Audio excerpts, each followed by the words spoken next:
Okay, so this is SheetSets for Mac. So type in the command sheet set, and it's right here. Click on that. Project Manager pops up, and this is the Mac version of SheetSets. And it's the same thing. Go to Create New Project.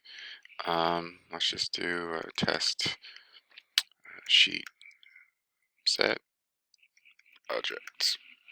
And then right here, you're just going to browse for a location of where you want it. So I'm just going to put it on my desktop. You can put it wherever you want. And then go ahead and create project.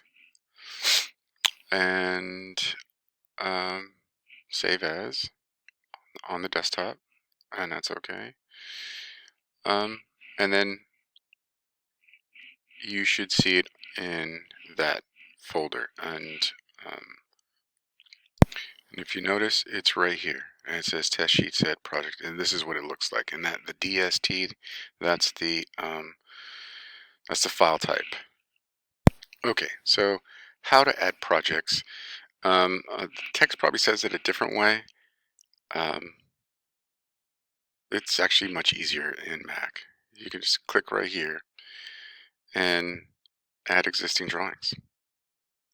And I'm going to use this drawing as an example. Hit open. Give it a moment.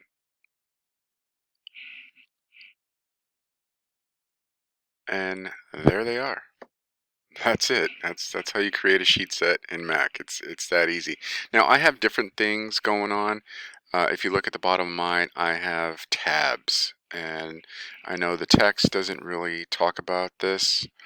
I do it different at my firm, but you can add one drawing at a time. You can also rename your drawing, um, and I believe you can reorder them as well. Yeah. So you just left click, drag, and drop. And so like the title sheet, if I want the title sheet on top, I'll put the title sheet right there. And I know it's title sheet because I labeled it title sheet T1. Let me think what else. Yeah, and then just reorder it, and then that's it. That's your sheet set manager. If you want to rename it, you can rename it. You can rename it right here, or just right click and rename. But that's it.